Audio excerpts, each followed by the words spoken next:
yukarıda bizim uğuşta yaşası keledi. Bu dünyada da, hem ahirette da. Hem uğuşta yaşının negezi, Allah'la bu dünyada bizim barpak etedi, hem bu dünyada uğraştığında kavaydiler. Eğer de biz bu kavaydilerle doğru gelip yaşayacağız iken, biz elbette uğuşta yaşayacağız. Bu dünyada da, ahirette de. Eğer de o bizge kavaydiler yaşamasa, Allah'la hayat kimselik bilmiyor. Bu kavaydiler boşturan, onların bizge bu kavaydiler yaşamıyor, anını görüşmüyor. Onlar boşturan, hem bile bizim için nesi yaxşı ekanı. Bizge o kavaydiler yaşamıyorken, bu bizim problemimiz gibi çıkar. Ya o bir kavaydiler biz kabul ederiz, Allah'ın öğreniriz, bu vakitte biz boşta yaşayacağız. Çünkü Allah'la ilk kudretli, ilk kuvvetli, o ilk bilişi. Bizge neşeye gayrısı ekanı. Şuna bizim birine yok olan otomatikler öğrenirge, kabul ettirge, hem boşta yaşayırge, yaysa biz onlarla tutmuyoruz, kabul etmiyoruz, üzülüşe özgürderiz, yaşlar bile biz böyleyiz, üzülüş yaşayız. Allah'ın hoşluğunu kaparağında biten çeyrek yaşayız. Hem o kim taraflar mı? Hem biz yaptırıyoruz, neyse bizim tırmışta problemler bir çıkar ekanı. Onun negisi şunda, biz kavaydilerden bilirge dilemiyoruz. Şuna göre zaten mutlaka çakırağız, kavaydilerden bilir için. Bu dünyada hoş, hem ahirette hoş, her vakit biz namaz aldığına elimizden istiğladı bazanını hayya alel solah, hayya alel felah, hayya alel felah aşığız, kutuluğa tercüme edilir, ise aşığız uğuşkan. Bunda nedir problemi yok, ikisi türlü onlar var, onlar ikisi de bir sınavda. Çünkü kutuluğu olunca uğuşunun asılı. Eğer de ahirette müşkelinden sonra biz anlıyoruz, Gamelletlerimize yükselttiler, hem biz anlıyoruz. Allah'tan bizden kadınlığı bilen, yüzünden olan gamellerimiz arkasında, kavaydilerimizden arkasında biz gayrıkanın doğrunu bilgilengen iken biz anlıyoruz niçin. Bu indi uğuşta yaşıyor, bu indi uğuşta yaşamanın en tuban derecesi. Eğer kim uğuşta yaşarken, onun için Allah'la cennet kızıllar kullanır. Çünkü bu dünyada kavaydilerimizde bizni karaktıra, biz gayrıkanında, Kur'an-ı Kerim kitabını indirgen şu kavaydilerini biz anlap, turmuşta kullanır için tamam elbette bu kavaydilerini öter yaşayan kişilerini şartlanıp karşılar, üzerine benim kullarım, benim kuşkanlarını öterdiler, tam onlar için yazılar ben o cennetim. Bu indi bu işte biz kurtulamız bir yaktan, ikinci yaktan umuştuda yaşarız, ikisi bir tigisi gibi çıkar. Hem bu kaçarında biz ölüyoruz, hem kaçarında hem bu vakitte ölüyoruz. Kavaydilerini öter mühim zor evlerlerine, nedir zor izleştirdik?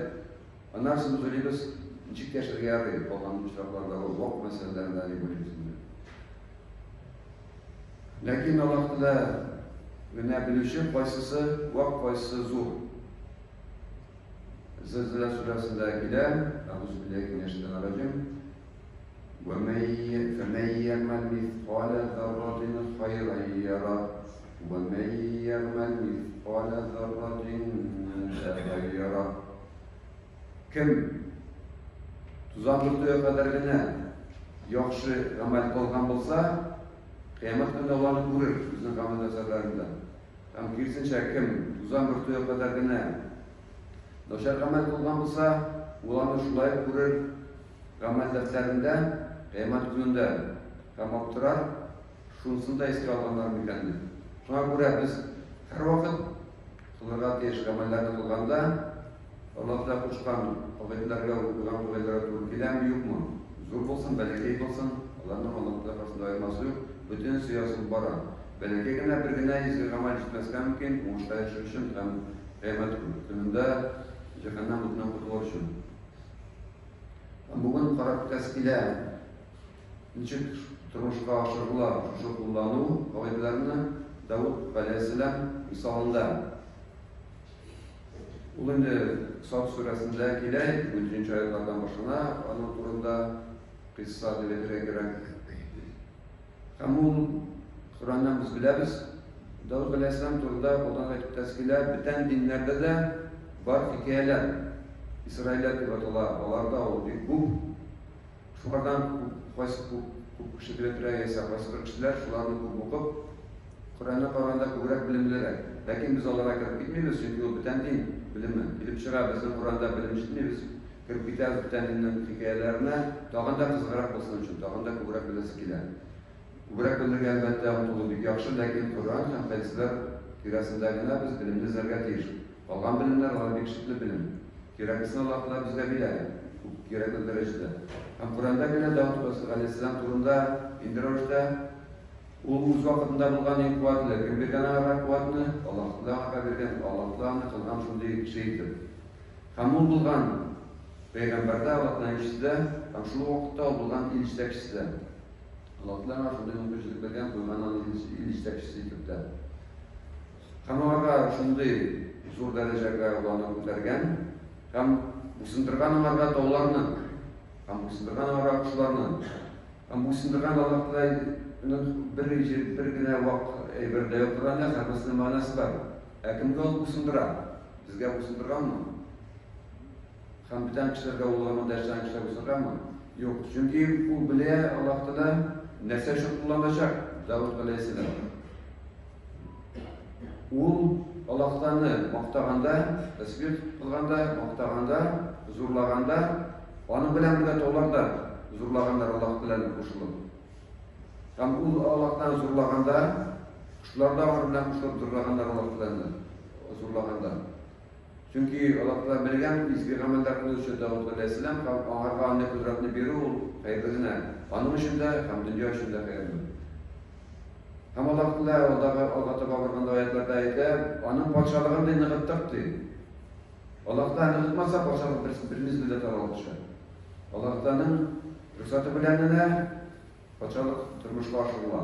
Һәм Аллаһ әйтә, Дауд галәйһиссәлам патшалыгын ныгытты һәм бу затлылар патшалык кылган. Һәм Аллаһ әйтә, без аңа бирдек хикмәт.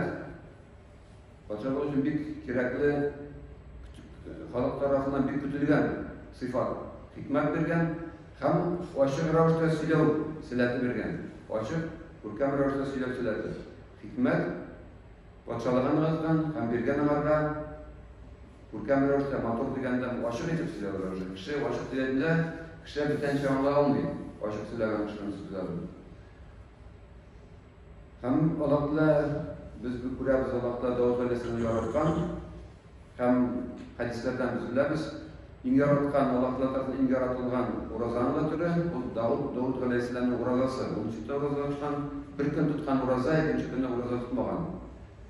Ул вакытта килеп чыккан ярты ел, хәзер без алай тотсак уразаны яртыдан күбрәк килеп чыга, чөнки без Рамазан аенда тагын көндә тотабыз. Бу иң кыен тотыш ураза uyanıp ayettiğinden de geçmek tutmuşsun ki her konuda yalandan başlara gerek bir şey var. Üzgarıp durar. Ama Allah tarafından in yaratılan uğrazam. Davud Aleyhisselam uğrazasın. Allah Davud Aleyhisselam'ı yaratkan, ona kadar bu müşrikler birgen. Lakin kimde Allah'larda, kimde zulmün müşrikler Allah'ta bire, Allah'la arasında var da zulmü bire. Hem şu sınırların birisi Allah Teala kurubuz, kilip erişken Davud Aleyhisselam'a. Bir günler o Allah Teala'nı maqtab, dualar kılıp, namazlar kılmak vakitte onun yanına gelip bilgenler divar arkalı, istinad etmek gerek arkalı, urmalab gelip yaratırgan yerden tuğul, urmalab kişiler gelip bilgenler. Anda indi kim degende iki kişi, onlar sanıp getirilmeyi, iki kişi, niçin bilgenler? Onlar onu korkutkanlar elbette, Davud Aleyhisselam korkup kalgan, bu Davud'un kişi Тиешli yerden kiraz orunga berip bilgenler iken nersadır bulgandır dedi. Korkup kalgan. Hem o kişilerden korkma, biz sana kirdik, dürüstü güzel. Sen bizge hüküm çıkar. Hem gadil bol deb etkenlerine var, hüküm çıkar gadil bol. Hem bizim de Kur'an'ımız berekegine yaşar. Kişilerge materyallarga qaraganda gadillik gerek. Olar gadillik için, olar kişi bitkenler için, olar sınar kılı, divar arkalı umalak bilgenler, olar bir-birisi bilen şu kadar kızışıp bitkenler, Olarga gerek adillik, hüküm çıkarıcı gerek. Olar böyle Davud Aleyhisselam'ın en adil kişi o zamanda yaşayan. Hem olar ezir bulganlar kütüp turmuşa sınav kılıp berip birige. Urmalar birige kirgenler kişi için olarını bitirgen kim bulganlar. Lakin olarga adillik, hüküm çıkarı mühim bulgan. Hem biz olarga da kişi için en mühimi materyalda götürdük. Adil hüküm çıkarı. Hem olarga aytkenler, korkma, senden bizde bir gerek değil. Turmuşunda, evlerinde gerek değil, sizden bizde adil hüküm gerek. Ama Allah'a vaat bergenler, Nindi onlarning mesele kelib chiqqan. Ol bir qadir. Birisi aytgan, "Mana bu mening hazafi, bu mening bir tug'anim. Onun 99 sarığı var. Bari mening bir sarığı var. O menga aytdi, "Bir menga bu sarığını menga da. Men 99, sen bir sarığı, bir menga bu sarığını." Orada ortaya aytmayam. Hamma aytgan, bu aytgan Kamul sizde üstüne çıktı. Sizler bilen meni yaşandırdı, yaysa qo'rqibdi, kelib chiqaydi. Men ana berdim sarığını. Bergan to'g'ri keldi menga. O üstüne çıktı. Starak o'qitib, sentran kishi bo'lgandir ekan. Üstün chiqqan ekan, ketirlar qilganda hamma aytdilar, "Sen hukm chiqar. Durust ishladingmi bu?" dedi. Namini qilgan kishini qarqishni desa bular, ko'ngillarida ne his bor fakilar bizning? Niçin olay? Bana 99 sarı eshitmayman. Tağın o'rinlar, tağın begrak nashar. Bizni hislar tuturay, ishimizni, yuraklarimizni, ko'ngillarimizni. Ham shunday holat borqa kelgan Davud alayhissalom ko'ngilda Hamul endi hukm chiqargan, u aytgan Dursukda sening tug'aning endi uzr Allohim kishi arabida belgilab turib bir tug'an abim albatta qiyositdan seni Hamul devam etgan, ham bu kishilarning munosabatida o'sha biz kishilar bilan kiramiz. Yashir turan hal. Bir kishi ikkinchi kishining haqqiga kiradi. Hamul yashir turan hal deb aytgan Davud alayhissalom. Kimlardan nima qala? Allohu billahi minash shaytonir rojim. Illallazina amanu va amilus solihati va qalilun ma hum. Amita kimlardan qala? Iymon keltirgan ham qizil amallar qila turgan kishilardan qolganlar shunday amallar qilalar. Qilsalar ikkinchi kishilarni yash. Lakin onlar az deb aytadi. Kimlar? Qizil amallar qiluvchilar ham iymon keltiruvchilar. Ham men bilan aytibdi. Shundan so'ng bizim için büyük muhim Davud Aleyhisselam anlı hüküm çıkarırdan sonra anlab alağımızı bu bitmeyen Allah'tan sonra buldu. Hem jirge tegerek başını jirge arıp Allah'tan gafuydan soruyor. Hem Allah'tan bizden gafuyettik. Hem anı oruna Türkan orunda var. Kıyamet günlerinde.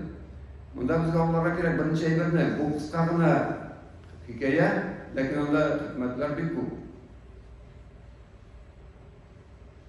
Bir yoqdan bizga kerak nishon aytib, kishilar orasida yashashni ham iymonni keltirgan kishilar Alloh ishlamaydi. Iymonning tashqi qiyofati u ibodatdan tugul. Ammo bizda turmushdan bir problem kelib chiqar ekan, shunday qilib g'adil bo'largan g'adil bo'lmasqami, shu vaqtda ko'rgan kishining iymonni tugulmaygani. Bigerekte mal meselesine kirgende, kişi malına kirip gidemi, bizimkine ortırası gidemi. Halali ulan karanlık bu yolda kişinin imanı kuruna, tutmuş kavaşlarının indiri oldu. Hem en muhimi, Davud Aleyhisselam kavaşlı, niçin Davud Aleyhisselam afu etini soradı? Biz şimdi biliyoruz, 99 sarı olan kişi bir sarı olgan. Bir yakın karaganda tağın hikmeti var, Podsha için bir sarı bilen shunday masalan halitu vaqtini ayirdi. Lekin shu vaqtni hal etgach, halitu uni o'zini ishonmagan. Davud alayhissalom qamoqqa qo'ydi turgan. Niçin ishonmagan? Bilib qarasangiz. Chunki u hislarga berilgan. Bizniki bu uni hislari bor ekan, nechigindi. Shuning qadar sarı bo'lgan kishi ta'mir sarqa urilgan. Hamul eng muhimi o'zida anglagan, aytib bitirgandan so'ng anglagan, hukm chiqargandan so'ng anglagan. Bir mezgilda u ikkinchi yoqning fikrini so'ramagan. Adillik ikki yoqning da fikrini tinglab hukm chiqarib. Bu bit muhim. Bizning bir narsasi bor endi, Alloh shunday bo'laydi. Ham shunday vaqtda biz hukm chiqaramiz turmushimizda da. U kim taralgan? Na bu holat o'lindi shunday. Shuna qarab biz bu kishining u holatdan bir kishisi nasajisi, ular bittasi shunday. Yesa bizda biz sotuvchilar bor deb hisoblamoqchi. Men bir sotuvchi bir narsa bilan bir problema kelib chiqsa magazinda, ki bitta kim g'ayibga qolaydi. Әлбәттә сатучы гаепле, сатучылар алар бүтән салдылар. Яисә таксистлар алар бүтән шундый, аларга ышанып булмый. Яисә тагын инде кешеләр, алар инде шундый, аларга ышаныч юк. Яисә авыл халкы инде ул шундый. Яисә шәһәр халкы инде ул шундый. Без хөкем чыгарабыз. Кешеләрнең алар күзгә карап, аларның нинди булуына карап, аларның хәлләренә игътибар итмичә, икенче якның сорамыйча фикерен. Шуңа күрә Давуд алейхиссалам хөкем чыгарган һәм үзе аңлаган, икенче якның фикерен тыңламан, хисләремә, ни өчен хисләремә бирелдем. Һәм бу аятларның ахыры, бу кыйссаның ахыры безнең өчен бик мөһим. Аллаһ Тәгалә тәмамлы нинди рәвештә Давуд алейхиссалам рәҗәгәт әйтә, без сине дөньяга хәлифә итеп куйдык. Гадел хөкем чыгар. Гадел хөкем чыгар. Хисләреңә бирелмә. Ул Хава хискә бирелеп битү. Bir як безгә ашап китергә мөмкин. Я хатын-кызлар, я ир-атлар, я инде халык безгә ашаган мөмкин. Хисләреңә бирелмә. Чөнки хисләреңә бирелсәң, син Аллаһ юлыннан тайпылырсың. Кем Аллаһ юлыннан тайпыла, аның өчен бик авыр газаплар әзерләп куелган. Ни өчен? Кыямәт көнендә хисапласын аткан өчен. Шуңа күрә без һәрвакыт истә торырга тиеш. Тормышыбызда безгә хөкем чыгарга туры килмәс дип уйларга мөмкин, сөйләргә мөмкин. Алар җитәкчеләр кемдер судья булып, хаким булып эшли. Миңа ул нинди мөнәсәбәте бар? Һәр кеше үз тормышында хөкем чыгара. Мисал өчен, бәлки балалар кемнең бар? Кайсы малайыбыз безгә акыллырак күрергә мөмкин, тыңлаучан, тыңлаулы, акыллы. Икенчесе сүз тыңламый торган. Икесе сугышлар килделәр янына. Хөкем чыгар кем безнең дөрес. Biz bütünümüz akıllı malayımız indi her vakit bizim dürüstüştük. Şu an göre biz hukum çağırgan mümkün Sinan'a ul kütara bulma bitiniz. Ul bizden eybet. Bu şartla belki yani naşarfılık olsa dürüstürek bulgandır. Şu an göre biz her vakit hukum çağırabız turmuşumuzda. Bizim var tuğanlarımız, üzümüz yakından, atımız yakından tuğanlarımız var. Aların tegiz kuru bir jingil tuğul. Manda endi fatmın kişilerinin bir fatın arasında hukum çağırıp burada biz kirip gitmiyoruz çünkü anda endi yakından böyle bu mücadeleler bir küp artıp gider. Namında imbadi misallarına karaganda biz her vakit iştekçi oluşlu, onun için bu zor problemi. İştekçilerge jinatka kırıp bir kıyın. Niçin? İşçiler arasında da bize kimdir elbette kıvrakışır. Kimdir elbette kıvrakışamıyor. Nindir ızı kilip çaktıyken kim bizge aşıyor, ana yaklı olası kile her vakitte. Bu bizden hislerimiz. Lakin ayetlarda Allah kitabımızda Allah'ta kisete hislerimizge birilseniz Allah'ta yolundan taypılarsınız. Hem sizin cehennemde kıyamet gününde cehennem götürgen gibi. Şuna göre her vakit hukum çağırganda biz nereden ise tuturga deyiş. Biz ise tuturga deyiş, biz hukum çıkarabız. Bu dünyada kıyamet gününde biz özümüz üstünde hukum çıkaracaklar. Allah tarafından hukum çıkarılacak. Eğer de biz şunu iste tutup yaşasak, umuman din, Kur'an, kişiye ne için verdiğin, kıyamet günün iste tutup yaşar için, kıyamet günde hesap bulasın iste tutup yaşar için, onda hesap bulacağını iste tutur için, hem şunu iste tutup, üzümüzde hukum çıkarganda, hesap bulganda, gadil bulurga, gadillikini Allah Teala hırmat eder de, gadillikini Allah Teala yapmıyor.